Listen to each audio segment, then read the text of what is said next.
Armen and Levack, 104.5 The Team, 104.5theteam.com. Tim Wilkin of the Times-Union, kind enough to join us today, the horse racing reporter for the Times-Union and timesunion.com. And Tim, we've been all excited about the thought process of American Pharoah coming to the Travers and coming to Saratoga. And then I read your story. Don't count on seeing American Pharoah at Saratoga. Tim, come on. Why are you being the wet blanket on this situation?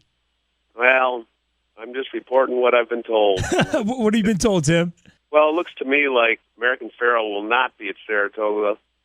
He could run twice this year more. He could run 3 times. He could run 4. If he runs 4 times, I think there's a chance he could come to Saratoga. But Bob Baffert, his trainer, has not had great success when he brings horses to the Travers. He loves going to the Haskell. He's won the Haskell 7 times. That's a record. He won it last year with Byron, who ended up being the Breeders' Cup Classic champ.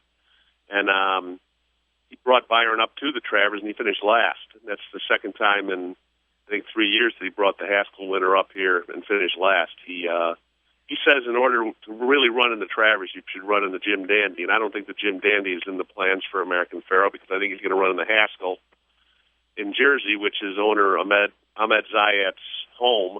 I think that'll be his next race, and that's on August 2nd, and the Jim Dandy's the day before. He obviously can't run in both.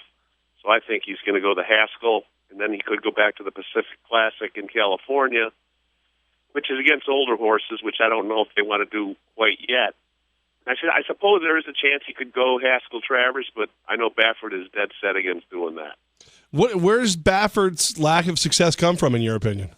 Bad luck. I don't know. He's been to the Travers, I think, 5 times. He won it once with Point Given in 2001. Point Given got hurt in that race and never ran again. So he doesn't run here a lot. I mean, that's a well-known fact. I mean, his summer base for Bob is Del Mar out in California. That's where his stable is, and that's where he likes to run. I mean, last year he didn't even come to the Travers, even though the horse was here. So I just think that it's just going to be a really, really long shot if he'll send the Triple Crown winner here, even though it would be great. And I think that, if Ahmed Zayat has been saying that he wants his horse to be a horse for the people, where else to run him than Saratoga, which is the mecca of horse racing. Isn't it kind of weird that American Pharoah is going to continue to run, Tim? Yes and no. I mean, his breeding rights have already been sold to Coolmore Stud in Kentucky. Usually you'd think if a horse won the Triple Crown, he would definitely be retired because there's so much at stake now, I mean, with his breeding. You don't want to have a horse win the Triple Crown and then he'll run up the track a couple times and, then the luster's off him a little bit. But this guy Zayat is a sportsman, and, good for him for saying that he wants to keep running. And their ultimate goal is the Breeders' Cup Classic in Kentucky at Keeneland. So I think that it's great that he is going to run, but I just don't think he's going to run here. All right, Tim, so likely no Pharoah. What big horses are you expecting we will see this summer? Well, I think we could see Baffert's other 3-year-old, Dortmund, who was undefeated going into the Kentucky Derby, finished 3rd, and then he was 4th in the Preakness, and he's back in California. I think we could see him. I would think Frosted, who was the runner-up in the Belmont, he's New York-based with Kieran McLaughlin. I would assume he'd be here. Todd Pletcher, he's the reigning champion many times here as a top trainer. He could have a bunch of horses here, including Materiality, who was in the Belmont, finished last. Carpe Diem, who was well-regarded, but he didn't make the Belmont.